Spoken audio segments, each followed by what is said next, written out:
sige, sige. Dati mo pag-ibig basta mahal ilan ka man. Bad boy!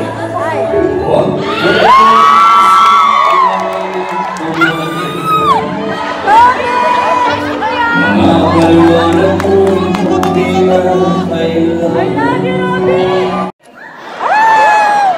Used to work in America. Kasi po ako may asawa. Para malaman eh. Alam na po namin. Inday ni Podong pati ni Sebastian. Unfortunately, sadly, hindi naman kasi magkaintindihan kayong lang. And well, I really grieve the event in my life ng separation. Talagang ang asawa ko umuwi sa Amerika. She's half German, half American. Parang iniwan niya ako. Hindi ko malaman kung ano ang kasalanan ko.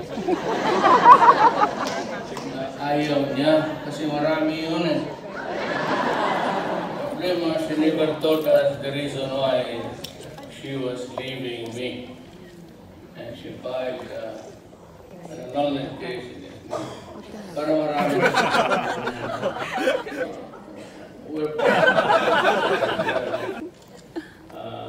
Maybe marriage at this time.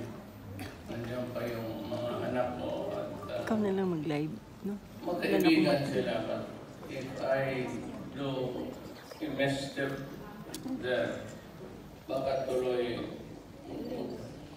away na magsama na ang pagsamahan nila. Kaya, di ba? Lahat ng tao may bisyo. Di ba? Lahat tayo may mabubuting bisyo, may masasamang bisyo. Ako, ang bisyo ko po ay magserbisyo. Si Pingit Sangkala, anong bisyo niya? Babae! Sandali lang. Sandali lang. Patay na! Kanina pa kami doon sa likod, tingin ko, sinabihan mo na, sinayasat mo na sila eh.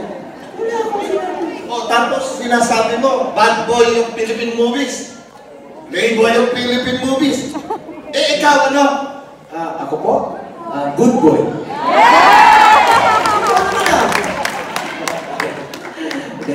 Sino may sabi nun na? Yung totoo yun, mabait po ako. Anyway, maraming salamat ulit. Ano nakalagay yung green? Nandiyan po rin kala ko may pangalan ko. Ano yung fans dito? Sila, Isabelio. Anyway, dito po kami. Habang inaantay po ang ating Pangulo, narito po ako para magpasalamat rin po sa inyong suporta.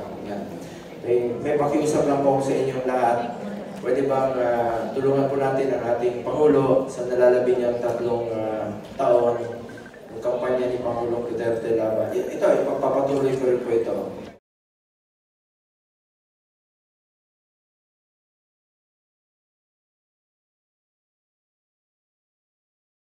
Hellcat.